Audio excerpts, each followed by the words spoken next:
J'ai besoin de toi, Jésus. Dans les moments de souffrance, Jésus, c'est ton nom que j'appelle. Dans les moments d'allégresse, Jésus, c'est ton nom que j'appelle. Jésus est, Jésus est, Jésus est, Jésus est. Alléluia. Bonjour, que la paix soit avec vous. Oh, je veux un amen présent. Amen. Un amen de présence. Amen. Oh, un amen de gloire à Dieu. Amen. Que la gloire et la grâce de Dieu retombent sur vous au nom de Jésus. Alors, vous êtes au culte dominical au ministère Colonne de Feu et de Nuit à son église mère. L'église qui s'appelle la maison de prière dont le pasteur et la bergère Saint-Hilaire de Likissa qui est entouré de tous ces anciens, le groupe que vous voyez là-bas, les papas Nguema, maman Rina Nguema, l'ancienne Marie-Jeanne et bien d'autres, et effectivement les chants des musiciens. Je suis excellent APM, apôtre Paul Messie, l'ange d'Éternel qui se tient devant la face de lui et qui officie au ministère CFN, le ministère Colonne de Feu et de Nuit. Vous êtes les bienvenus. Alors ce matin, nous allons par la grâce de Dieu, sous l'onction du Saint-Esprit, visiter un thème que nous intitulons la méthode de Dieu, une vie différente. Amen. Amen. La méthode de Dieu, c'est une vie différente. Béni soit le Seigneur, merci Saint-Esprit au nom de Jésus. Asseyez-vous, merci.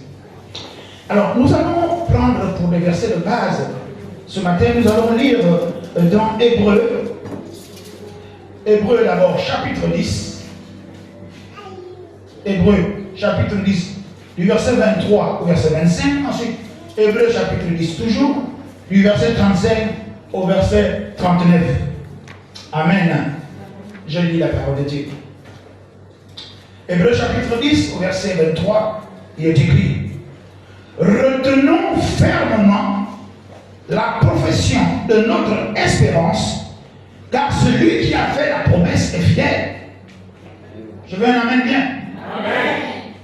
Veillons les uns sur les autres pour nous exciter à l'amour et aux bonnes œuvres.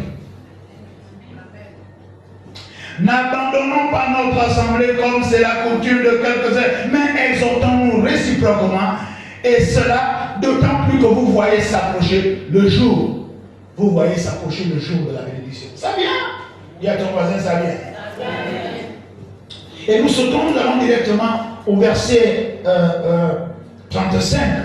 Il est écrit: n'abandonnez donc pas votre assurance, à laquelle est attachée une grande rémunération. Car vous avez besoin de persévérance, afin qu'elle, après avoir accompli la volonté de Dieu, vous obtenez ce qui vous avait été promis. Ce qui vous est promis, alléluia. Amen. Encore un peu de temps, celui qui doit venir viendra. Il ne tardera pas, et mon juste vivra par la foi. Mais s'il se retire, mon âme ne prend pas plaisir en lui. Non, nous ne sommes pas de ceux qui se retirent pour se perdre, mais de ceux qui ont la foi pour sauver nos âmes.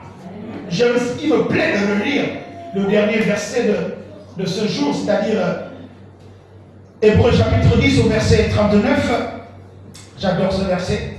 Non, quelqu'un veut dire moi. Personne accapare-toi de ce verset. Nous ne sommes pas de ceux qui se retirent. Moi, je ne suis pas de ceux qui se retirent. Maintenant, moi, Paul Messie, excellent apôtre, je ne suis pas de ceux qui se retirent pour se perdre. Oh, maintenant, dis, moi, Chantal Oba, moi, Ngema, moi, Rina, moi, Saint-Élia, Lévi. Dis alors, est-ce qu'il y a quelqu'un, avant qu'on commence la prédication, qui se lève, il pompe le torse? Dis, moi, je ne suis pas de ceux qui se retirent. Je vois quelqu'un, s'il y a une femme, qui a un homme bien-aimé, qui dit, voilà, moi, je ne suis pas de ceux qui se retirent pour se perdre. Je ne suis pas de ceux qui se retirent pour se perdre.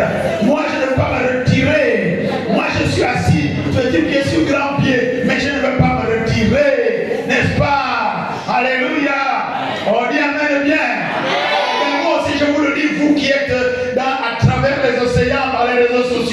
Je suis excellent, apôtre Paul Messiapé, l'ange de l'Éternel qui se tient devant la face de Dieu et qui officie à ce ministère. Je déclare au nom de Jésus, je ne suis pas de ceux qui se retirent pour se perdre. Non, je ne suis pas, mais je suis de ceux qui ont la foi pour sauver leurs âmes. Je suis de ceux qui ont la foi pour recevoir la bénédiction. Je suis de ceux qui ont la foi, qui demeurent, qui restent pour achever la course, pour remporter le prix de la vocation céleste. Oui, je suis de ceux qui restent. Je ne suis pas de ceux qui se retirent pour se perdre. Je suis de ceux qui restent par la foi pour sauver, n'est-ce pas, la vision, pour sauver la protection, pour sauver tous ceux qui ont avec moi la foi en Jésus-Christ, pour sauver les âmes, pour prêcher, pour prophétiser, pour bénir, pour aller de lieu en lieu proclamer Jésus-Christ est Seigneur. Je ne suis pas de ceux qui se retirent pour se perdre. Je suis de ceux qui demeurent dans la foi pour toujours porter plus loin, plus haut, plus fort, à chaque instant, jour et nuit, favorable ou pas, le nom de Jésus, le nom de mon Seigneur, de ceux qui témoignent la grâce de Dieu, ceux qui témoignent la bonté de Dieu, ceux qui disent que Jésus revient bientôt, ceux qui disent que Jésus est là, ceux qui disent que Jésus guérit toujours, qu'il n'a pas changé, il est le même hier, aujourd'hui, éternellement. Ce qu'il a fait au temps de Moïse, au temps d'Abraham, au temps des patriarches, il le fait encore maintenant, il le fera encore. Je suis de ceux qui ne se retirent pas, je suis de ceux qui demeurent malgré les obstacles, malgré l'oppression, malgré l'ignominie, malgré l'adversité, merci, malgré les ennemis. Je suis de ceux qui demeurent dans la foi, car mon Christ vivra par la foi pour témoigner de Jésus-Christ, pour témoigner de la miséricorde de Dieu, pour témoigner de la grâce de Dieu, de la bonté de Dieu, de la félicité de Dieu, de l'amour de Dieu, ce Dieu qui n'a pas changé, qui est allé me chercher dans la boue et qui m'a amené, il m'a fait asseoir dans les lieux célestes, dans son royaume de bien-aimés. C'est la même chose pour vous. Dites Amen et acclamons-le.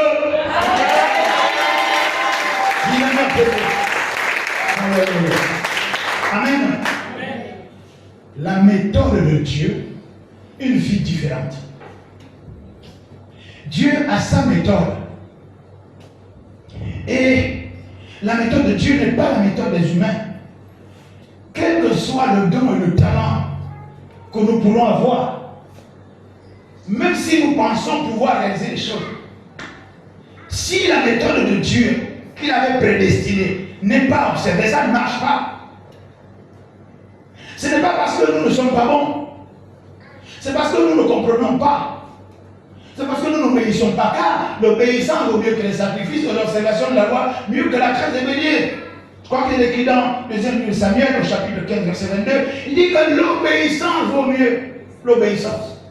Si nous avons moult problèmes, nous avons beaucoup de dissonances et de dissonances, nous avons également beaucoup de cessions, beaucoup d'abandon, parce que nous ne comprenons pas la méthode de Dieu. Parce que nous n'acceptons pas la méthode de Dieu. Parce que la méthode de Dieu n'est pas inscrite dans nos cœurs. Ce n'est pas dans nos gènes. C'est quelque chose qui descend du ciel. Le modèle de Dieu est un modèle divin. Un modèle qui descend du ciel. Et par moments, nous avons l'impression qu'il y a contradiction. Alléluia. Par moments, nous avons besoin de comprendre par l'onction du Saint-Esprit. Amen. Ecclésiaste chapitre 3, verset 1 dit: il y a une saison pour tout. Il y a un temps pour toute affaire sous les cieux. Alléluia. Est-ce que vous êtes là? Oui. Ecclésiaste dit qu'il y a un temps pour tout. Chacun décide ça tout le temps. Mais est-ce que vous comprenez ce que ça veut dire? Dans la Genèse, Dieu dit qu'il y aura toujours des saisons. Il y aura toujours des saisons. Le printemps, l'été, l'automne, l'hiver. Chez nous ici, c'est la grande saison de pluie, la petite saison sèche, la petite saison de pluie et la grande saison sèche. Alléluia. C'est quelque chose qui est cyclique. On ne peut pas arrêter ça. C'est le dessein de Dieu. Si tu ne comprends pas à quelle période tu es, tu vas devoir s'aimer à la saison sèche, alors que ce n'est pas la saison de la semence. La semence pousse à une saison différente. Chaque semence également a sa saison. Alléluia. En réalité, où est-ce que le Saint-Esprit veut nous faire comprendre? Il veut nous faire comprendre qu'il faut accepter la saison même du ministère. Le ministère, qui est un don de Dieu, c'est un appel de Dieu. C'est Dieu qui parle et qui travaille. À sa saison aussi. Puisque Salomon, l'homme le plus sage qui n'ait jamais existé sur la terre, dit qu'il y a une saison pour toutes choses, il y a un temps pour toutes choses. Donc même dans l'église, dans le ministère, dans ta vie personnelle, la vie familiale, la vie matrimoniale, sociale, culturelle, économique, professionnelle, mais on va dire que même au niveau de chaque relation, il y a des saisons. Il y a des saisons d'automne, il y a des saisons de printemps, il y a des saisons d'hiver. Oui, il y a des saisons aussi d'été où c'est chaud, saisons d'hiver où tout est froid, comme si une guerre froide qui ne dit pas son nom. Il y a aussi l'automne, il y a des saisons au niveau des relations qui sont comme l'automne, c'est-à-dire que c'est le vent, ça souffle, ça vous bouscule, vous ne comprenez pas, mais c'est la saison. Et quelle que soit la saison, j'adore cette version, quelle que soit la saison, elle finira par passer. Quel que soit l'automne, le vent qui souffle fort, le vent passera. Quel que soit l'hiver, quel que soit le froid, quel que soit le temps que c'est là maintenant, il n'y a rien qui pousse. Tout est gelé, tout est bloqué, tout est rejeté. Mais cette saison-là laissera le temps à une autre saison, à un printemps. Je te dis la vérité au nom de Jésus. Ces saisons, les saisons de la vie sont également les saisons du ministère. Les saisons du ministère sont également les saisons pour chaque chrétien né de nouveau. Les saisons de la vie sont également les saisons dans les affaires. Les saisons de la vie sont également les saisons dans les projets, dans les relations. Quel que soit le temps de l'hiver, le printemps va arriver. Quel que soit l'automne, n'est-ce pas, l'été arrivera. Quelle que soit la grande saison de pluie où tout est noyé, tout est complètement noyé par des pluies diluviennes, il viendra la saison sèche. Oh, la petite saison sèche laissera cours à la grande saison. Peu importe, je voudrais dire, non pas moi, mais la grâce de Dieu voudrait vous dire ce matin qu'il y a une saison pour tout. Et quel que soit, ça c'est le point culminant, il y a une saison pour tout, d'accord, mais quelle que soit la saison que tu traverses, elle finira par traverser, elle finira par changer. Tu ne que traverser. Et laisse-moi te dire, ta vie, tu traverses de saison en saison, de saison en saison, de saison en saison, et les saisons. Toi, tu ne changes pas. Toi qui demeures en Christ, tu demeures ferme. Tu ne vas pas te retirer. Tu ne vas pas abandonner. Pourquoi? Parce que la saison vient, elle passe. La saison vient, elle passe. L'automne vient, passe. L'été passe. L'hiver passe. Le printemps passe. Et toi, tu es là, toi. Tu n'es pas de ceux qui se retirent. Tu n'es pas de ceux qui doutent. Tu n'es pas de ceux qui refroidissent. Tu n'es pas de ceux qui disent que non, ça a changé, je change. Non, non, bien aimé. Si tu es à un endroit et que c'est la saison sèche, si tu pars, peut-être que là où tu pars, là-bas c'est même la grande saison sèche. Il vaut mieux rester où tu es. Pourquoi? Parce que la saison finira par passer. La pauvreté passera. La saison du célibat passera. Ainsi viendra la saison des mariages. Oh, la saison de la culture, oh, viendra quand les semences attendent. Alléluia. Oh, la Bible déclare que, Ecclésiaste chapitre 3, verset 1, qu'il y a une saison pour tout. Donc il faut accepter la saison du ministère, il faut accepter la saison que tu traverses. Quand la grande saison de pluie tombe au Gabon, est-ce que le Gabon se déplace? Le Gabonais va dire, bon écoute, il y a déjà la canicule comme le réchauffement climatique, il fait tellement chaud au Gabon, je m'en vais au Sénégal. Au moment où tu vas au Sénégal, là-bas ça va être encore plus haute. Caliente, calor. Le Gabon ne se déplace pas. Les nations ne se déplacent pas, quelle que soit la saison finira par passer. Ceux qui sont dans les pays désertiques là-bas, hein? Il fait tellement chaud si on prend un Gabonais qui vit au bord de la mer, qui a le vent qui souffle tous les soirs, mettez-le quelque part tranquillement, même là, Dakar, où quand il fait chaud, mais il va vouloir cramer, il va se dire c'est insupportable. Mais pourtant les Sénégalais, eux, ils disent non, ça va passer. Amen. Adapte-toi. J'ai déjà prêché ça sur notre forum. Adapte-toi à la circonstance. Non pas pour être dans la défaite, non pas pour reculer, non pas pour être écrasé, non pas pour être déçu, mais tu t'adaptes pour dire que je survivrai. Parce que ça passera. Quel que soit un grand sage de ce pays avec cette façon de paraphraser. Il dit quelle que soit la durée de la nuit, le jour va se lever.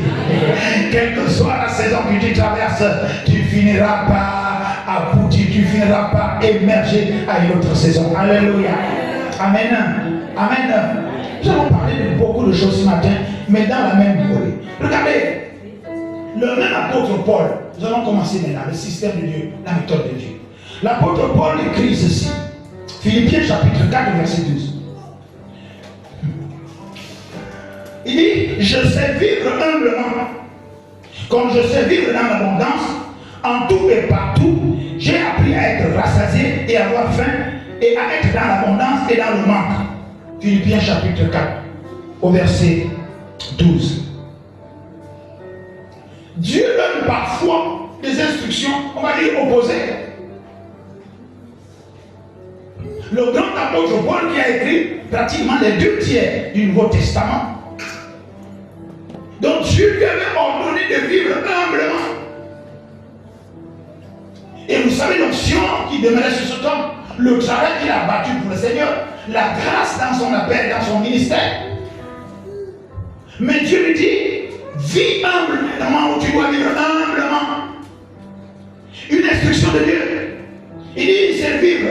Il aurait pu dire que Seigneur, j'ai abandonné ma maison, j'ai abandonné ma femme et mes enfants, je m'en vais en mission par-ci par-là, et je travaille. Il a même abandonné, à un moment donné dans son mission, il était tanneur, il était fabricant de tentes.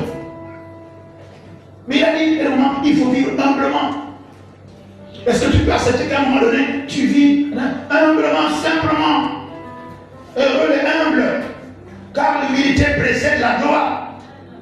Quand Dieu t'appelle à vivre un peu humblement, au lieu de dire tout là, le match vu ou bien le refrain, tu dis non, humblement, je veux vivre pour parce que Dieu me le demande. Amen. On appelle ça la saison de l'humilité. Il y a dans ta vie un moment où il faut il faut être humble. Il faut un peu disparaître un peu. Cache-toi un peu. Disparaître de la circulation. Et puis Dieu réapparaît un dimanche. Et là on dit comme si tu n'avais jamais été, n'est-ce pas? Tu n'étais jamais parti. C'est ça. Alléluia. Disparais un peu. Retire-toi un peu. Quand je dis se retirer ici, c'est-à-dire de plein phare. Mais pas se retirer dans la foi, ni dans la communion spirituelle et fraternelle avec les autres, ni dans ton église. Amen. Dieu donne parfois des instructions opposées ou bien contradictoires, mais ce n'est pas, c'est une affaire de saison. Tu ne peux pas vivre dans être humble et dans l'abondance. Non, pas pour le même moment. Alléluia. Il dit, si tu veux, comme je sais vivre aussi, j'ai dans l'abondance. Donc, Dieu, par Paul, nous dit qu'il y a une saison d'humilité où il n'y a pas vraiment. Et il y a aussi une saison d'abondance.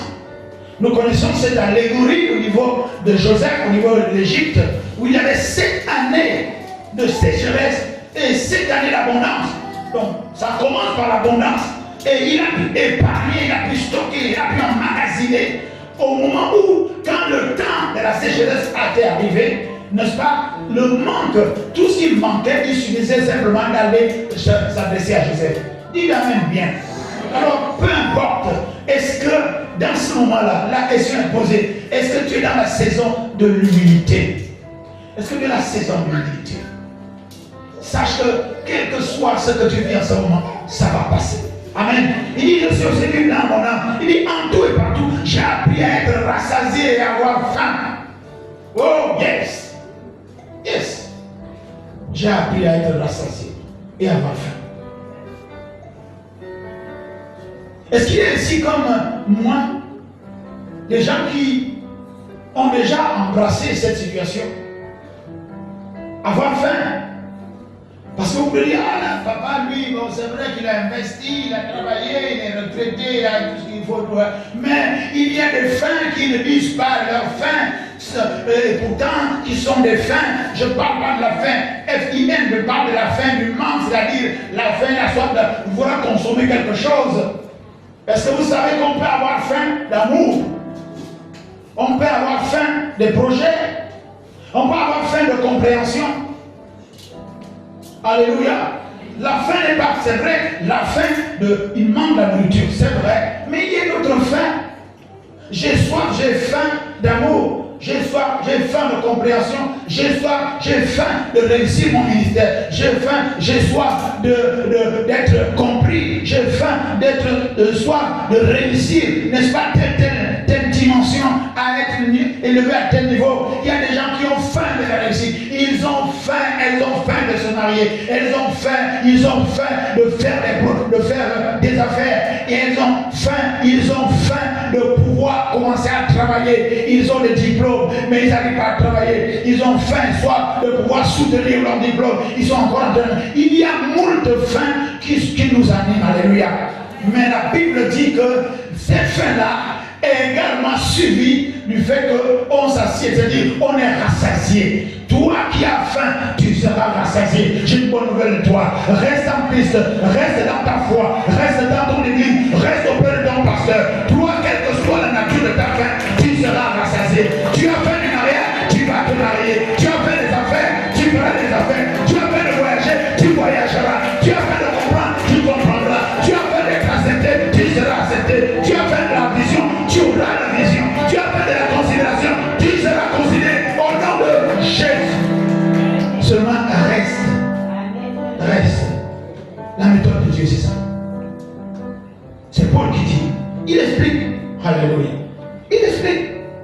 Il explique que ça, quel que soit ce que tu vis, toutes les personnes dans la Bible ont déjà vécu ce que tu traverses.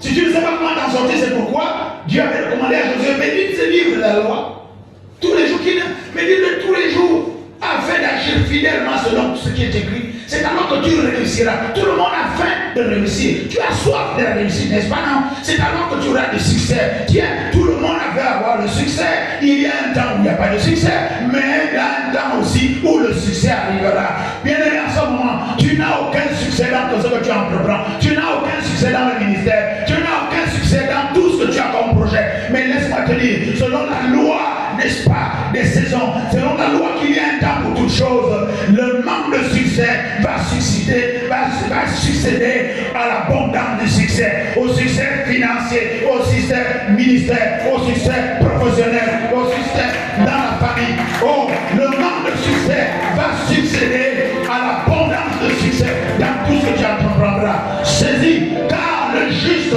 vit par la foi. Tu dis maintenant là, ma société ne marche pas bien, elle n'a pas de succès, elle n'est pas connue, mais au nom de Jésus, parce que je crois, Dieu qui donne la vie au monde et qui appelle les choses comme si elles existaient, elle appelle les choses existantes. C'est par la foi. Notre âme secrète, c'est la foi. Et j'ai la foi au nom de Jésus que le manque de succès va succéder à l'abondance du succès, à l'abondance de la réussite, à l'abondance de la connexion, à l'abondance de la vie, à l'abondance de tout ce que je recherche. Je serai dans l'abondance. Est-ce que quelqu'un peut dire au nom de Jésus, je serai dans l'abondance? Il a dit, je sais les projets que je formule pour toi. Oh, les projets de bonheur et non de malheur. Toi qui es dans le malheur, toi qui cries, toi qui dis, est-ce que Dieu m'a abandonné? Est-ce que si ça se passe, je ne comprends rien? Dieu dit, il a pour toi des plans de bonheur, bonheur financier, bonheur marital, bonheur ministériel, bonheur professionnel. Crois seulement, car que si tu crois, tu verras la gloire de Dieu. L'arme secrète chrétien, c'est la foi, la foi. Les héros de la foi. Oh, Abraham, tu lui as dit que tu auras plein d'enfants, et pourtant sa femme ne lui en avait pas encore donné. Aujourd'hui, nous sommes tous fils d'Abraham, n'est-ce pas?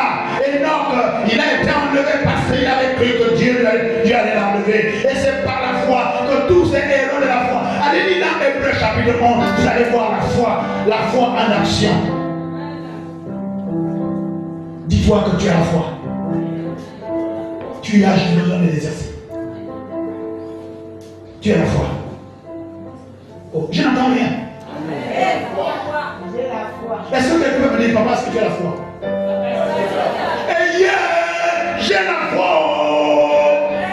J'ai tellement de foi.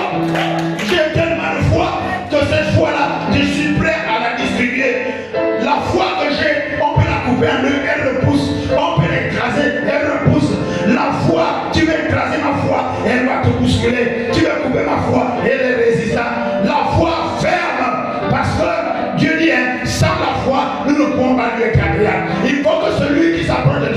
n'est-ce pas, et la foi, et qui va croire que Dieu est le médiateur de la foi. Ce n'est pas en chantant l'église que tu as la foi, c'est en demeurant dans la difficulté. Parce que tu vas voir, la méthode de Dieu c'est la difficulté. Réjouis-toi, toi qui es dans la difficulté. Parce que après la difficulté, il y a l'essence, il y a l'air. La Bible déclare, la terre était informe et vide, mais l'Esprit de Dieu se mouvait. Et le Saint-Esprit jusqu'à aujourd'hui continue à se mouvoir sur la terre. Oh, la vie est informe et vide. Dieu agit là où il n'y a rien. Dieu agit là où il y a des problèmes. Là où il y a le manquement. Dieu agit quand tu es nu. Dieu agit quand tu es par terre. Dieu agit quand on t'insulte. Dieu agit quand on te calomnie. Dieu agit quand on te méprise. Et Dieu parle. Aujourd'hui, Dieu n'a plus besoin de parler par quelqu'un d'autre. La parole est dans ton cœur, elle est sous ta langue. C'est la parole prophétique. Parle au nom de Jésus. Amène les choses qui n'existent pas en t'appuyant sur la parole de Dieu. La méthode de Dieu, c'est obéir à la parole de Dieu. La méthode de Dieu, la vision de Dieu, c'est de parler comme Dieu, de créer par la parole. Oh, votre ami n'est pas créateur. Alléluia. Regardez une autre méthode de Dieu. Exode chapitre 13, verset 21. Ceci, vous n'avez pas besoin de regarder, c'est ça, regardez. C'est le ministère qu'on le fait de Dieu. Exode chapitre 13, verset 21. Il est écrit, le Seigneur marchait devant eux le jour dans une colonne de nuée pour les conduire sur le chemin et la nuit dans une colonne de feu pour les éclairer afin qu'ils puissent marcher de jour comme de nuit. Alléluia. Quelqu'un peut dire, oh Dieu aussi. Hein. C'est sa méthode. Il a décidé de conduire ce ministère comme ça. La journée, c'est une colonne de nuée. Parce que la journée, on voit, n'est-ce pas, non? C'est la lumière. Donc, ça veut dire, la journée, c'est la connaissance, la révélation. Vous voyez tout. N'est-ce pas? Qu'est-ce qui peut vous étonner la journée? C'est de voir les éléments en mouvement. Amen, et vous la comprendre. Je ne vais pas m'éterniser sur l'explication, je pourrais, parce que c'est tout un séminaire d'expliquer qu'est-ce que c'est qu'une colonne de nuit. Alléluia. La Bible déclare, mais c'était la méthode de Dieu. La journée, voilà, et quand vous allez au verset plus loin, au verset 22, il dit que quand la colonne de feu s'arrête, les gens s'arrêtent. Elle peut s'arrêter la journée, les gens s'arrêtent. Elle peut s'arrêter la nuit, les gens s'arrêtent. Pourquoi? Mais parce que c'est la méthode de Dieu. Le ministère colonne de feu de Dieu a deux temps. La nuit, ça veut dire que c'est la délivrance, quand il y a des choses comme dans la nuit. Hein? Ça veut dire la délivrance. Je n'aurai le temps d'expliquer un jour ce verset-là, comment Dieu me l'avait donné. Parce que la nuit, il y a toutes choses, on ne voit rien. Donc Dieu doit emmener son feu, le feu du Saint-Esprit, l'onction, la délivrance. La puissance de Dieu doit agir quand sur quelqu'un dans les problèmes. La nuit, c'est les problèmes. Ok? La journée, maintenant, la colonne de nuit, c'est l'explication, c'est la révélation. C'est-à-dire, la délivrance, c'est là, maintenant, on doit enseigner, c'est l'enseignement. Ok? Colonne de nuit, la journée, c'est l'enseignement. Tout est clair, on s'assoit, on enseigne. La nuit, tout le monde a peur. Tu es possédé, il faut la délivrance, il faut te sortir des ténèbres, il faut te sortir des problèmes. Amen. Mais la Bible déclare que quand la barrière de la colonne de feu se lève, les gens se lèvent, suivent. Quand ils s'arrêtent, c'est l'ordre de campement, on s'arrête. Amen. Qui es-tu pour contester, pour dire, mais Dieu, tu veux finalement quoi? Pourquoi tu ne peux pas nous conduire d'un tel coup? On a dit l'arrêt pas, et puis on arrive, voilà, non. Dieu a choisi de faire que la colonne de feu se lève la nuit. À un moment donné, ce n'est pas toute la nuit. On a dit, bon, on va marcher juste 1 heure, et ça s'allume, paf, et on suit la colonne de feu, puis elle s'arrête. Là où la colonne de feu s'arrête, elle va éclairer toute la nuit. N'est-ce pas? Elle va éclairer ta vie dans un point précis où il y avait l'obscurité, où il y avait des problèmes. Mais le feu reste là, parce que le feu fait en sorte que si tu commandes, si tu sors, si vous relisez cela, si tu sors la zone d'éclairage de la colonne de feu la nuit, tu te perds. Parce que dans cette nuit-là, il y a des démons, il y a des problèmes, il y a des animaux sauvages, il y a toutes les sortes de difficultés en dehors de la lumière de la colonne de feu la nuit. Est-ce que vous êtes là? Mais la colonne de feu ne marchait pas toute la nuit. Elle peut marcher 2 heures. Et bien ça s'arrête. Vous êtes obligés, pourquoi? Parce que tout autour il y a le danger. Parce que tout autour, ceux qui ne demeuraient pas dans la colonne de feu étaient dévorés par les animaux sauvages. Ils se perdaient. Alléluia. De la même façon, la journée, la colonne de nuit se levait. Après, on commence à voir, tout le monde se précipite. Elle se levait parce que personne ne pouvait savoir à quel moment ça allait se lever. Donc les gens se précipitent. Ah, la colonne de nuit est en train de se lever. On y va. On suit peut-être même juste pour 200 mètres. Et puis elle s'arrête. Dieu peut t'enseigner juste un petit enseignement. Si tu n'as pas encore compris cet enseignement, ne passe pas. Avec Dieu, c'est une matière à la fois. Si ce que Dieu t'enseigne sur un point, tu n'as pas compris, tu ne passeras pas. La colonne restera là. Jusqu'à ce que tu aies compris. Et puis, c'est Dieu qui décide la marche. Amen. Il dit clairement, afin de pour nous conduire sur le chemin, le jour et la nuit. C'est Dieu qui nous conduit. Il nous conduit à sa convenance. Il nous conduit à son temps. Qu'est-ce que nous avons fait? Nous avons juste à suivre. Suivre le flot. Suivre le flot, suivre la prédication, suivre la vision, suivre le pasteur, suivre l'éducation, suivre l'enseignement, suivre la délivrance, suivre le pain, suivre la méthode de Dieu, suivre la nouvelle vie, suivre la vie différente. Dis Amen et bien. Amen. Amen. Et vous allez voir que cette colonne de feu de nuit, elle est mouvante. Elle bouge. Elle bouge. Elle se lève, elle s'arrête, elle peut aller à gauche, elle peut aller à droite.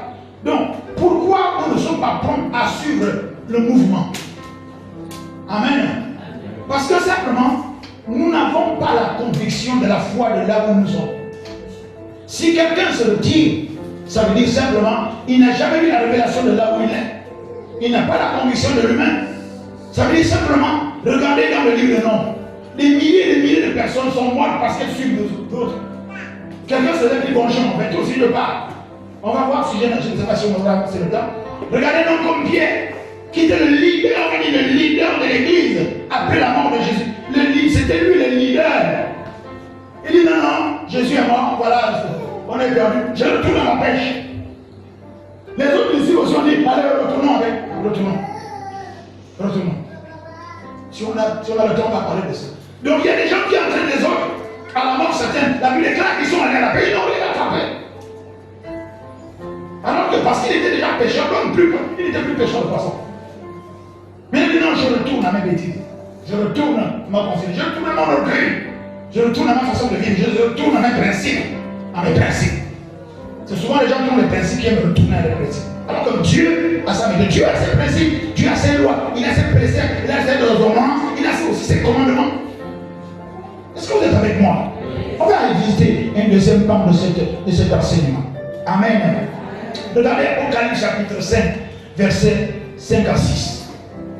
Il y a des moments où on pense que Dieu se contredit. Alléluia. Je le dis. Mais l'un des anciens me dit, ne pleure pas. Le lion de la tribu de Juda, le rejeton de David, a été vainqueur. Il peut ouvrir le livre et c'est cette chose. Alors je vis au milieu du trône et des quatre êtres vivants et au milieu des anciens un agneau debout qui semblait immolé. Il avait 7 cornes et 7 yeux qui sont les 7 esprits de Dieu envoyés par toute la terre. Amen. Regardez. Jésus est présenté là comme un agneau. Il est aussi présenté comme un lion. Dites-moi, quand vous devez recevoir un agneau, est-ce que vous vous préparez comme quand vous devez recevoir un lion? Non. Est-ce qu'il y a la contradiction? Non, c'est simplement par votre. La Bible déclare que c'est l'agneau qui va ouvrir le livre, pas le lion. Mais pourtant, cet agneau est également lion. Ça veut dire quoi? Ça veut dire que dans une église, on ne va pas parler comme ça. Il y a des messages que le pasteur peut prêcher pour les agneaux comme un agneau. La douceur, calmement, il caresse, il fait attention. Mais il y a des messages aussi où le pasteur prêche comme un lion. Est-ce que vous êtes là? Il y a des messages de lion, des messages d'attaque, pour que les gens bougent, que les gens disent qu'est-ce qui se passe? Alors, est-ce qu'on a peur d'un agneau? Quand je parle de peur, là, je parle de la crainte. Il y a des messages quand on vous prêche, on ne suscite pas en vous la crainte de Dieu. On vous donne simplement quelques textes d'application, de lois spirituelles à appliquer. Aimez-vous les uns les autres comme je vous les ai jamais aimés. Voilà, il y en a qui sont de oh non, mais quand l'autre aussi est méchant, voilà. Mais quand on prend le message pour dire que repentez-vous, changez de vie, c'est le message du lion, ça. Afin que les temps de rafraîchissement viennent dans vos vies. Vous n'êtes pas content.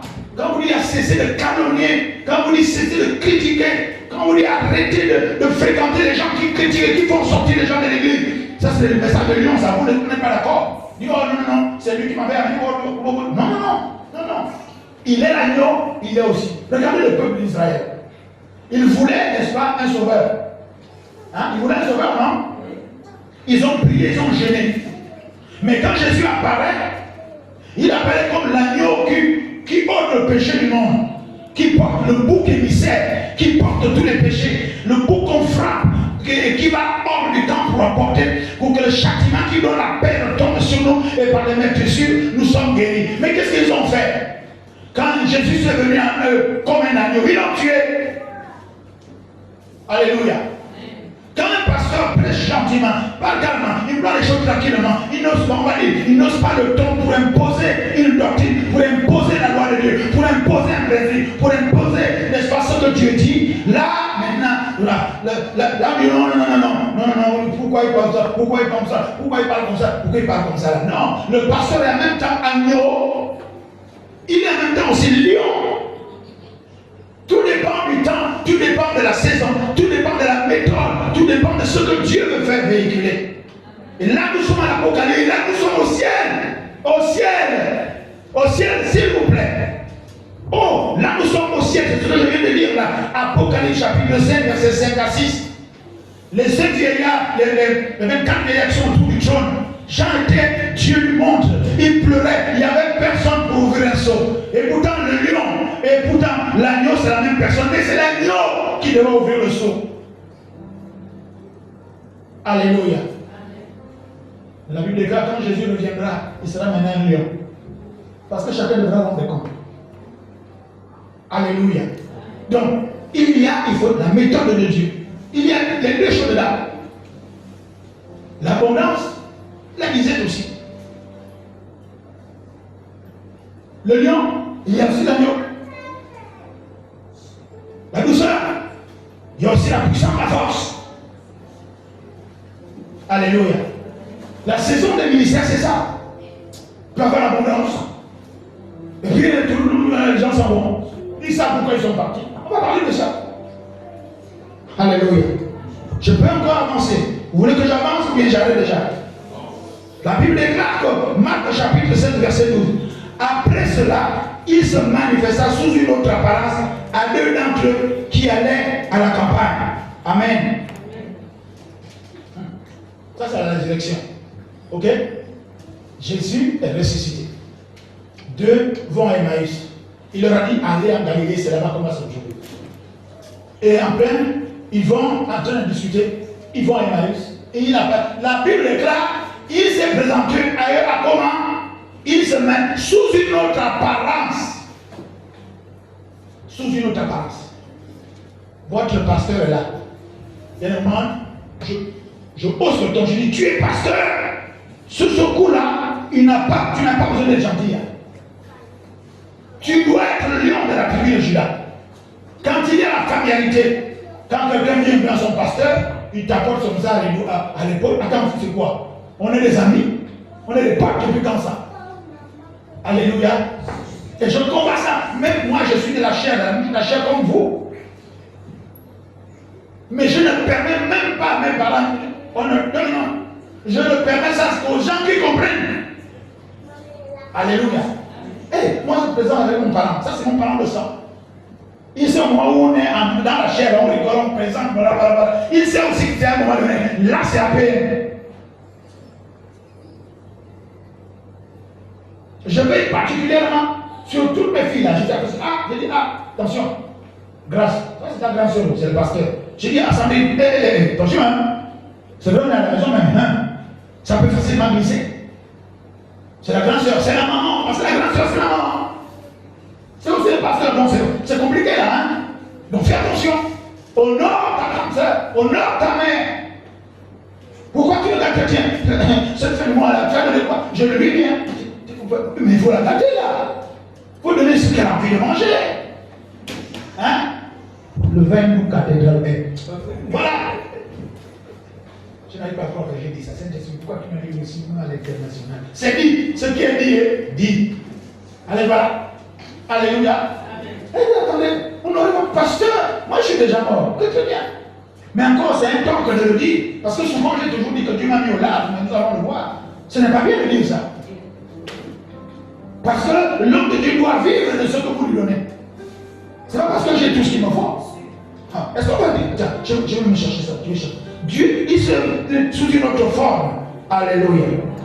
Regardez, on va lire quelque chose là. 1 Corinthiens 9, 14.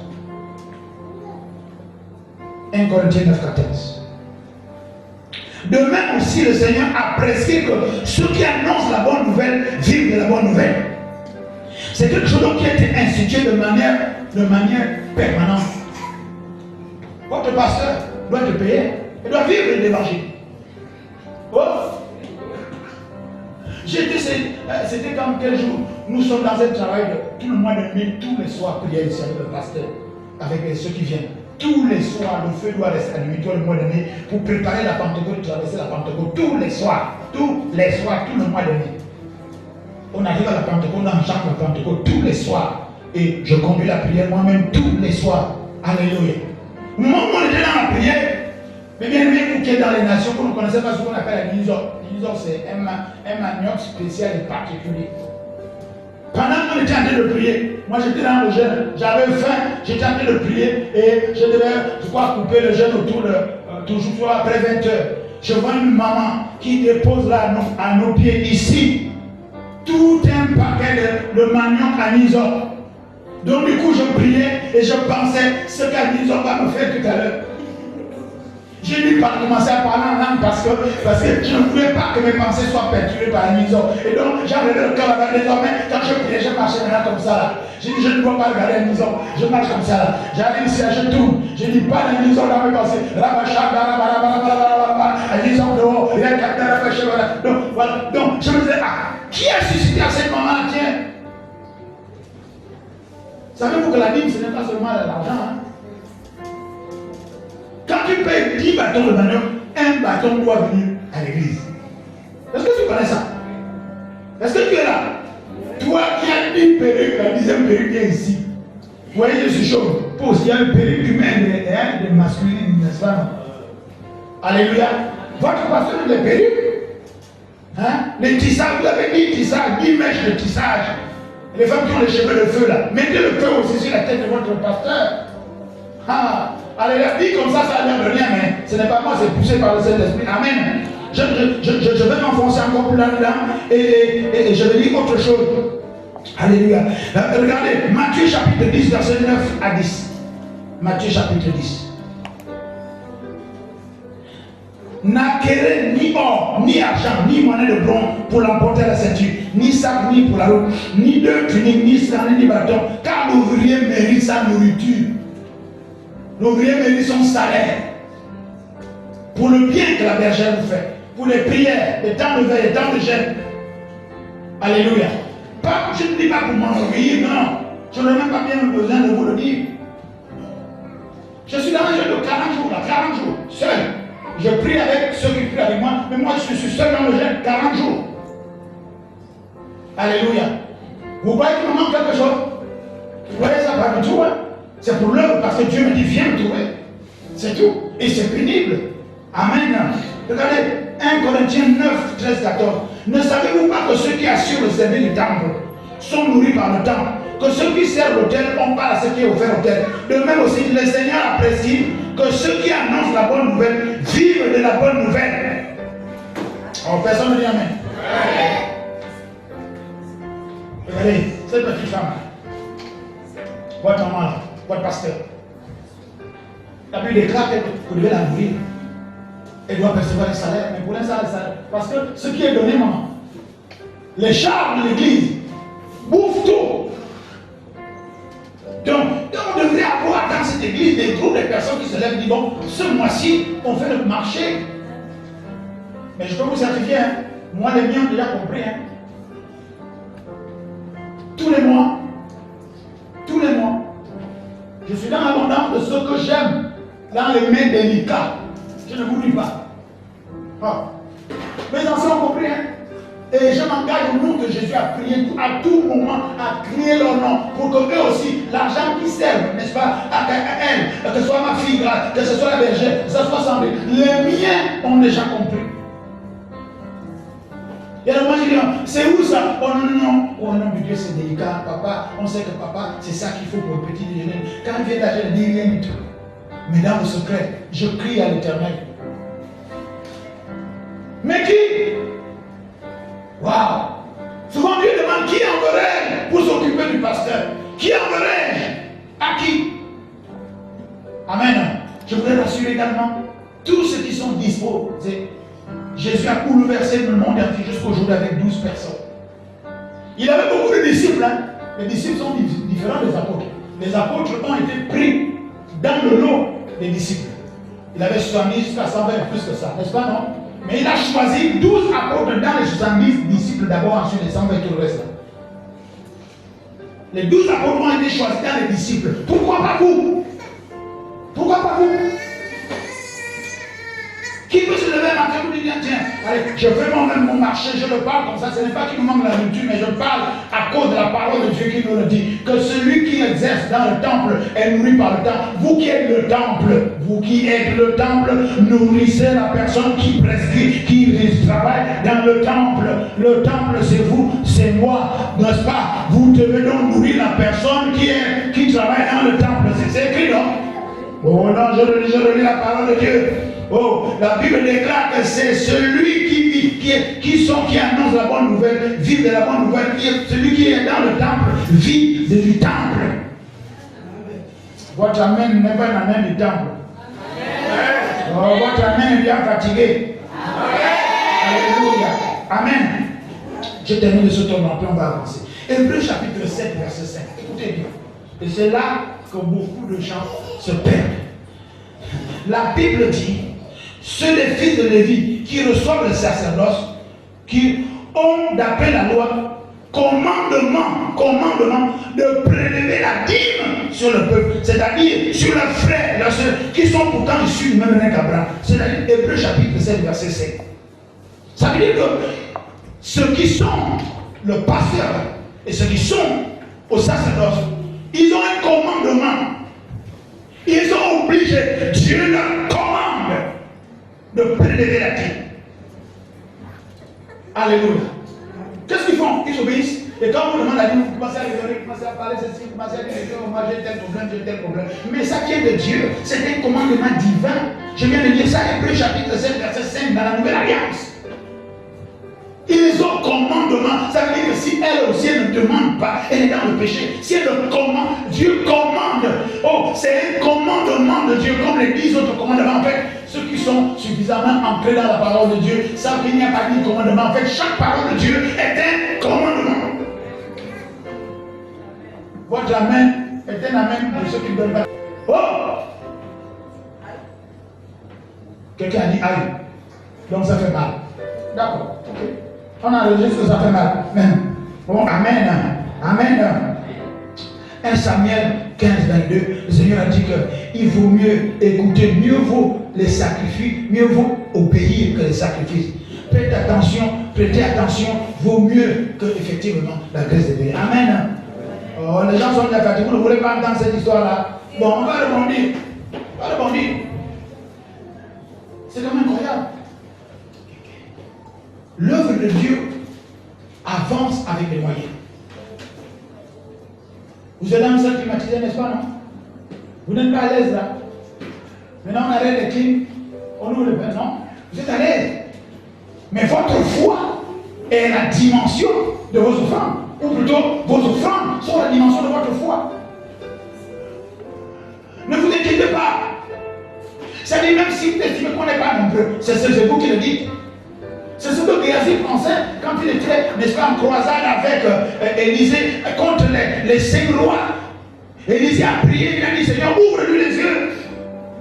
Et quand le Seigneur Dieu a ouvert les yeux à Géasi, il a vu que la montagne était remplie de chars de feu, alors que les chars des ennemis étaient des chars ordinaires. Or, les chars qui nous connaissent, c'est des chars de feu. C'est-à-dire que la Bible déclare carrément à la montagne de l'Éternel, Dieu pourvoira. Si ce matin on commence à prendre chacun, même 1000 francs, on met au compteur et là, ça va suffire pour toute la semaine. Hein? Chacun va prendre 1000 francs, l'autre c'est ça. Ah oui, les enfants, 200, je ne sais pas. Ça, on va dans les autres. Allez, je demande l'offrande pour, on va dire, le courant. Mais si tu as 1000 francs, tu donnes. Tu as 2000, tu donnes. Tu as 5000, tu donnes. 10 000 francs, tu donnes. Mais je rappelle que les miens payent le courant avec moi. Le courant que vous utilisez, les miens payent le courant avec moi. Alléluia. Oh, Dieu est merveilleux. Il dit, ma maison et moi, nous servons le temps. Oui. Et depuis que les miens m'ont rejoint, je suis dans le repos de ce côté-là. Et je suis dans l'abondance. Alors que j'étais où? Tu me disais, je m'inquiétais. Je m'inquiétais. Parce que les charges sont terribles. Aujourd'hui, quand je rentre le soir, quand je vais couper le jeûne, je ne me dis pas ce qui va se passer. Vous imaginez même?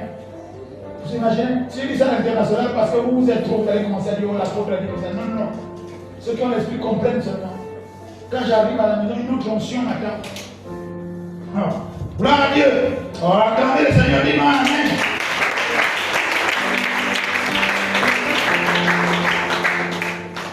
Amen. J'ai souvent prêché en disant que Dieu m'a mis au large. J'ai souvent prêché que Dieu m'a mis au large. Que j'ai investi, j'ai tout ce qu'il me faut, je suis à l'aise. À un moment, Dieu me reprend et me dit, mais attends, donc, toi tu fais le ministère en te reposant sur tes biens. Comme tu as de l'argent, voilà, tu peux servir. Mais ce n'est pas biblique là. Il dit, ceux qui sont pour le sacerdoce doivent dépendre. C'est-à-dire que normalement, je vous ai déjà dit plusieurs. Dieu m'a dit, si tu continues à mettre ton argent dans mes affaires, je vais te rendre pauvre. Parce que c'est l'Éternel qui bâtit sa maison. C'est l'Éternel qui nourrit ses serviteurs. Alléluia. Il dit, je veux t'apprendre à dépendre de l'Église. Souvent, je disais, oh, je suis le premier sponsor de l'Église. C'est faux. C'est terrible, c'était dangereux pour moi. Je viens de comprendre, le premier sponsor de l'Église, c'est Dieu lui-même. Depuis là, je me laisse aller. Je dis, tant que je n'ai rien et que je peux vous témoigner que déjà, j'estime que maintenant, je vais m'assécher même moi-même pour que je dépende de l'Église. Ne soyez pas étonnés. Je n'ai pas besoin. Je dis, allô, oui, j'ai envie de manger une glace à la crème là. Loulou, oui, je veux une glace à la crème. Oui, papa, fais-moi le nom. Enregistrez mon numéro de telle monnaie. 074 13 31 01. Je rappelle, 074 13 31 01. Vous qui êtes dans une nation, telle monnaie, vous envoyez directement, le nom c'est Municipal Junior. Je parle aussi au niveau de la présidence.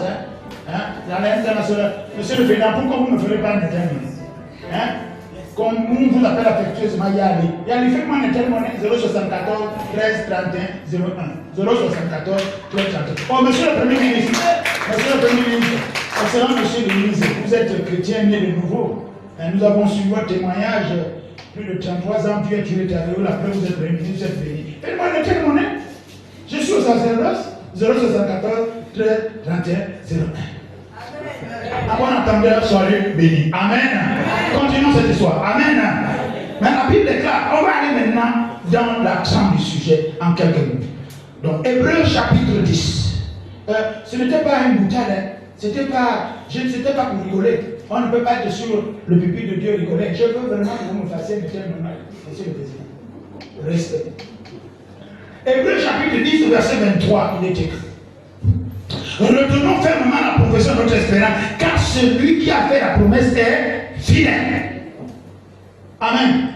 Toutes les promesses qui vous sont faites à l'église ne sont pas faites par les pasteurs. Les promesses et les prophéties que vous recevez à l'église sont faites par Dieu. C'est poussé par le Saint-Esprit que les hommes de Dieu parlent de la part de Dieu, que les femmes de Dieu parlent de la part de Dieu. Non, celui qui a fait la promesse, c'est God lui-même, c'est Nzambe lui-même, c'est Nzambi. Vous l'appelez ça comment dans votre parler, Nzambi. Les Tchébichis m'appellent ça Nzambi, les Tchébichis appellent ça comment? Nzambi. À cause de Nzambi, c'est Nzambi qui a fait la promesse. Celui qui a fait la promesse est fidèle. La Bible déclare qu'Abraham a cru contre toute espérance. C'est-à-dire que là où on ne peut même plus croire, mais Abraham avait continué à croire. Et cela lui a été imputé à justice. Je continue. On va arriver à la Veillons les uns sur les autres pour nous exciter à l'amour, à des bonnes œuvres. La façon que l'Église a veillé les uns sur les autres, c'est pour les torpiller. Je voudrais saluer le frère aîné qu'on appelle l'église catholique, parce que chez nous ici, il n'y a pas la guerre des religions. Vous ne verrez pas un prêtre catholique aller à la télévision ou n'importe quel média pour insulter notre prêtre. C'est impossible. Ça n'existe pas. Et je suis un pur produit catholique parce que je n'ai vécu que là-dedans. C'est Dieu qui m'a fait grâce d'être maintenant un apôtre de l'église évangélique charismatique de réveil et pentecôtiste. J'ai vécu dans du séminaire, j'ai vécu dans l'enfance, je n'ai jamais vu un prêtre aller dans un média commencer à critiquer son église. Mais les chrétiens de réveil, charismatiques, pentecôtistes, leurs prédications ne sont que contre les autres dénominations, contre les autres pasteurs. L'église de réveil est la seule église qui achève, une armée qui achève les blessés. Quand un frère, une soeur est tombé, il l'écrase pour l'achever. Je fais un shalom à l'église catholique qui nous montre la voie, qui nous dit comment être. Veillez les uns sur les autres. Aujourd'hui, on ne veille pas, mais on surveille les uns les autres pour trouver la faille, pour faire tomber, pour critiquer, pour insulter. Je ne parle même pas. C'est pour ça que le Seigneur dit que le jugement commencera dans sa maison. Aïe, aïe, aïe, aïe. Loin de moi l'idée de calomnier, d'insulter un homme de Dieu, mais plutôt de prier pour lui. D'élever la voix pour lui. Dieu fait une grâce. Le Dieu de miséricorde, le Dieu de bonté. Amen. Amen. Je continue, on va arriver. Verset 25. N'abandonnons pas nous-mêmes tous notre assemblée comme c'est la coutume de quelques-uns, mais exhortons-nous réciproquement, et cela le temps que vous voyez s'approcher le jour. Les gens ont atteint le paroxysme de l'instabilité. Il y a 2 jours, tu étais à l'église telle. Oh non, je ne suis plus là-bas. Et ils me disent avec fierté. Il dit, oh non, je ne suis plus là-bas. Oh là-bas, il n'y a pas l'amour. Donc tout ce temps-là, tu ne voyais pas qu'il n'y a pas l'amour. Oh là-bas, ils ne m'ont pas soutenu. Mais l'église n'est pas une orphelinat. On ne distribue pas de lait caillé ici. La Bible déclare que les apôtres étaient assidus et ils avaient tout en commun dans le fait que ils apportaient eux-mêmes, ils apportaient ce qu'ils avaient, ils apportaient. Et Malachie chapitre 3, verset 10, apportez dans la maison du trésor toutes les dîmes et les offrandes. C'est vous qui devez amener. Mais vous n'amenez rien. Vous n'êtes même pas inscrit dans maman, vous ne faites rien. Oh là-bas, là-bas. Mais ici, écoutez, vérifiez. Quand quelqu'un tombe malade ici, si nous sommes au courant, on prie pour toi et on te demande d'aller à l'hôpital. Et si à l'hôpital, tu n'as pas d'argent, je parle là de moi-même, je parle aussi de mon ici, du pasteur. Je parle aussi avec mes anciens. Si quelqu'un a un problème dans cette église, on a prié pour toi. Tu vas à l'hôpital, tu n'as pas d'argent. Et on constate qu'effectivement, tu n'as pas d'argent. On paye pour toi. On te soutient. Mais si on sait que tu peux payer et que d'ici là, tu ne payes pas la dîme, tu ne donnes pas l'offrande, c'est pas la peine de manger, je te dis, ça cache à l'intérieur. Mais quelqu'un qui est ouvrier avec nous, tu es malade, on a prié pour toi. Et je t'enjoins d'aller à l'hôpital, te faire soigner. Et qu'il manque quelque chose. Oh, je peux vous certifier. Si je n'ai pas, je vais appeler ma fille, je vais appeler mes anciens, je vais appeler les gens. On va soutenir et on va t'aider. Je mets qui que ce soit à témoin. Je mets qui que ce soit maintenant en défi pour dire que ce n'est pas vrai. Veillez les uns sur les autres, c'est ce que ça veut dire. Quand je suis au courant que tel Seigneur, je suis au courant, si je ne parle pas, j'envoie mon disciple. En fait, on va toujours ensemble. Moi, je reste dehors, elle rentre pour prier pour la personne. Et dit, je pose la question, est-ce que tu as tout ce qu'il faut? Pourquoi? Parce que toi, tu es ouvrier. Toi, tu es ouvrier. Donc, toi, également, on doit te soutenir. Et toi, quand on te dit, donne l'offrande, tu ne donnes pas. On sait de qui travaille. On te dit, paye la dîme, tu ne payes pas. Après, ils ne m'ont pas soutenu. On va te soutenir comme par les pieds. On va te soutenir comme par la tête. Tu es avare avec Dieu. La Bible déclare que celui qui épargne en excès s'appauvrit. Tu as une main sèche. Jésus doit te délivrer. La Bible déclare qu'il y avait quelqu'un qui avait une main sèche au temple. Quelqu'un qui a une main sèche, quelqu'un qui ne donne pas. Quand tu as une main comme ça, tu vas prendre ça pour donner comment? Tu as une main sèche. Oui, maman, tu peux, oui, c'est une main sèche. À tes souhaits. Alléluia. Amen. Il dit n'abandonnons pas. Est-ce que vous êtes prêts? Alors vous êtes prêts? On va parler de ça. On va parler de ça. La Bible dit, on va d'abord terminer tout le parcours, tout ce que j'ai écrit là. On va aller au verset maintenant 35. Il a maintenant dit, n'abandonnons pas nous. Maintenant, vous là maintenant, n'abandonnez pas votre assurance à laquelle attachez une grande rémunération. Est-ce que vous réalisez que quand vous abandonnez votre assurance, vous ne serez plus payé, vous ne serez plus béni. Dieu bénit.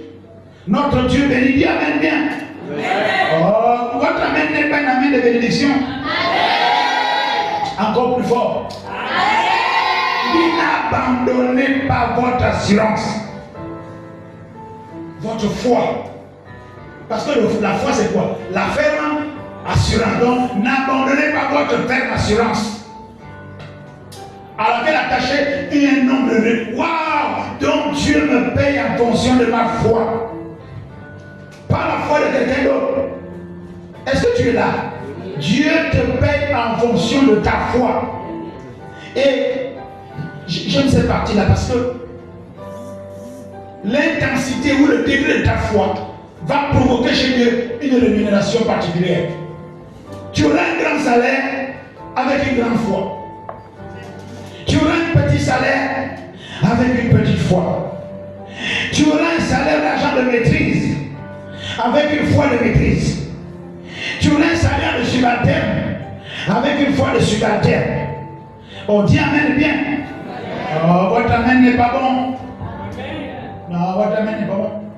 Amen. Voilà, encore ça vient. Va bien encore. Amen. J'ai écrit beaucoup de choses ici sur cette définition-là. Abandonner, c'est jeter l'éponge. On voit ça avec les matchs de boxe, n'est-ce pas? Non? Tu es en train de battre. Tu as tellement reçu le coup que tu abandonnes. Amen. Mais la Bible nous déclare ici que nous ne sommes pas, verset 39, nous ne sommes pas de ceux qui se retirent, nous ne sommes pas de ceux qui jettent les bombes pour se perdre, mais de ceux qui ont la foi pour sauver leur, de ceux qui ont l'assurance pour être bénis, de ceux qui ont l'assurance pour être bénis, pour être sauvés, pour être payés par la bénédiction de Dieu. Oh, est-ce que non? Pourquoi la main vient seulement les pasteurs? J'attends. Oh, dites-moi un amen bien. Tant que je lève le bras levé, la main doit continuer. Amen. Allez, amen.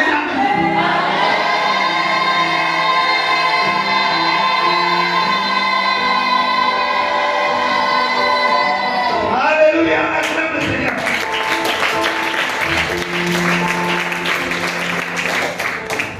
Abandonner, on a dit c'est jeter l'éponge. Abandonner, c'est se retirer. Attends, si tu te retires, imaginez, on est en train de faire la queue pour aller recevoir la récompense, n'est-ce pas? Ok? Maintenant, si tu te retires, tu quittes ta place là pour se perdre. Ceux qui se retirent perdent leur place, n'est-ce pas? Non? Vous allez remarquer que même ceux qui vont dans la banque ou bien dans un endroit où on fait la queue, tu es obligé de dire à l'autre, je m'en vais d'abord pisser. Hein? Oh, oula, moi je m'en vais pisser, ça c'est ma place. Oh. Mais on a appris quand on était jeunes, qui va à la chasse, perd sa place. Qui chante d'église, perd sa place. Qui chante de partenaire, perd sa place. Chante de pasteur, perd sa place. Qui chante d'un ministère, perd. C'est-à-dire que tu perds. Puisque dans l'autre église où tu pars là-bas, peut-être ici tu étais déjà à côté, tu étais déjà enregistré. Maintenant tu vas dans notre église, tu es dans l'assemblée, maintenant tu dois dire, tu fais d'abord les gens. Alors qu'ici tu sais, quand j'arrive, je sais que maman au balcon arrive et s'assoit là, toujours au deuxième rang là, et s'assoit comme la Joconde, comme une image, petit pied sur grand pied. C'est réglé. Voilà non? Amen. Je sais que les anciens quand ils viennent, leurs places sont réservées. Même s'il n'y a plus R là-bas, mais il y a R colonne, leurs places sont réservées, n'est-ce pas non? Ils sont en première classe ici là. Alléluia. Donc, je sais que mon fils arrive, sa place est réservée, il est le commandant, n'est-ce pas? On appelle ça commandant technique de voilà. Amen. Ok? C'est exactement pareil. Quand tu n'es pas là, on prend ta place. Dieu aussi enregistre que tu n'as pas été fidèle. Ok? Ah, Abandonner, c'est laisser tomber. Laisser tomber les autres. Tu imagines quand les autres s'attendent à ce que tu les soutiennes, n'est-ce pas, non? Dès qu'il y a un petit secours, il dit ne me lâche pas, ne me lâche pas s'il te plaît. Oh, le pendule tombe, oh, ne me lâche pas. Toi tu dis, oh, ne me lâche pas, dis oh non, s'il te plaît, vous m'appelez. Oh. Souvent quand on a la personne, elle dit, oh.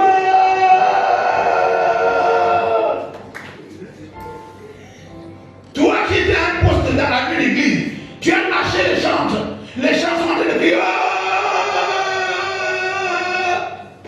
On regarde son cinéma, non? Donc voilà. Les choses de la nature nous enseignent. Ton pasteur comptait sur toi. Mais n'est-ce matin. Oh, mais elle est où?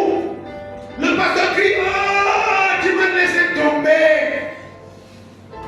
Et si vous êtes déjà suffisamment haut, quand tu laisses tomber l'autre, il se casse la figure, il se casse le pied, il se casse le cou, il se casse le bras. Quand tu laisses tomber l'église, tu laisses tomber un département, le département se casse le bras, il se casse quelque chose. Chaque fois que tu laisseras tomber quelqu'un, la personne va se cacher quelque chose. Il va cacher, son amour sera cassé, sa personnalité sera cassée, son orgueil, on va parler comme le commun, l'orgueil sera cassé, la fierté vis-à-vis qu'il avait de toi est cassée. Quand tu laisses tomber quelqu'un, il va commencer à être amer, l'amour sera cassé, les sentiments seront cassés. Cassé. Alléluia. Je peux donner comme ça beaucoup de définitions de ce que abandonner veut dire, on va dire, ne plus s'intéresser à quelque chose ou à quelqu'un. Cette personne qui t'a soutenu, qui t'a élevé, qui t'a pris de nulle part, tu l'abandonnes du jour au lendemain, tu ne t'intéresses plus. Oh, quel mépris! Tout le monde aspire à être intéressant, n'est-ce pas, non? Tout le monde aspire à être respecté. Même si tu dois partir, mais dis donnes des raisons pourquoi tu pars. Mais on entend ça comme l'hirondelle par-ci, par-là. Il a dit oh.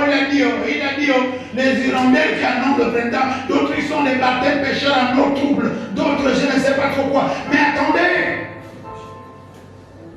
la Bible dit, j'aime. Hébreux chapitre 10, verset 32. Nous.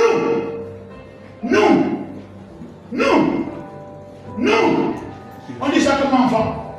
Bien. On dit ça comment en téké? Nous. Ici, en début, on dit ça comment? En anglais, pour nous, les anglophones, oui. C'est ça, non? Ou bien, c'est ça, non? Oui. Ou bien, nous, c'est là, nous. Us. On dit ça en espagnol comment? Qui est ça? Nosotros. Qui est notre langue ici là? Mienne, toi qui es même. Azoué. Qui encore? Qui encore? Oh, vous avez peur de parler votre langue, Pour nous. Pour nous, dis quoi?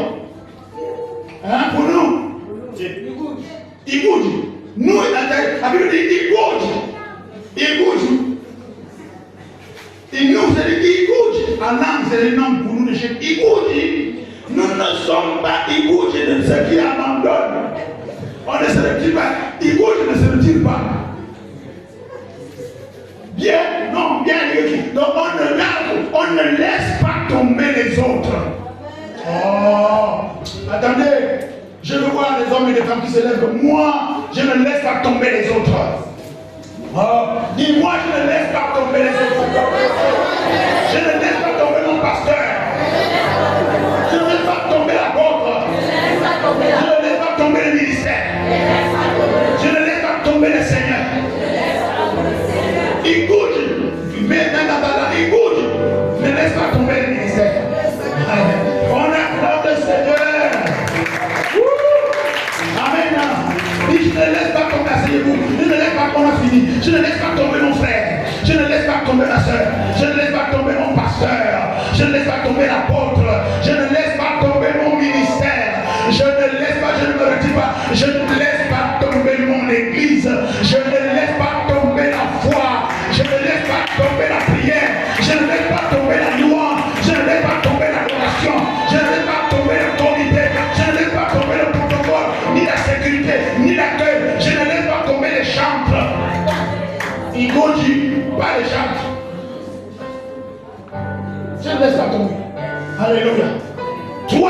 qui laisse tomber.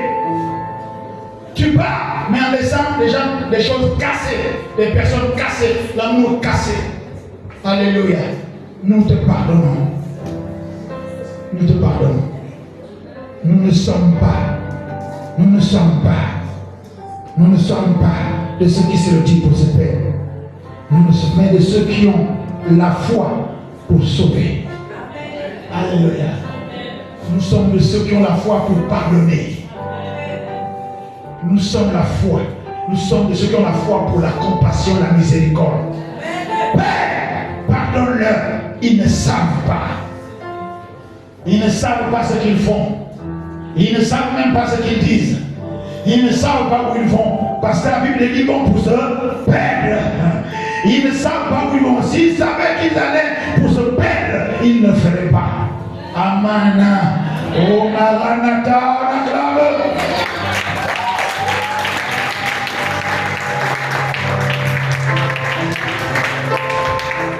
on a vu d'acclamer, c'est tout. Acclamer ça. Acclamer Jésus. Jésus soit la gloire. Amen. Vous avez été avec nous, ministère au nom de Père de Dieu. Nous vous saluons, nous disons un grand shalom à dimanche prochain et que Dieu vous bénisse. À très bientôt. Restez connectés.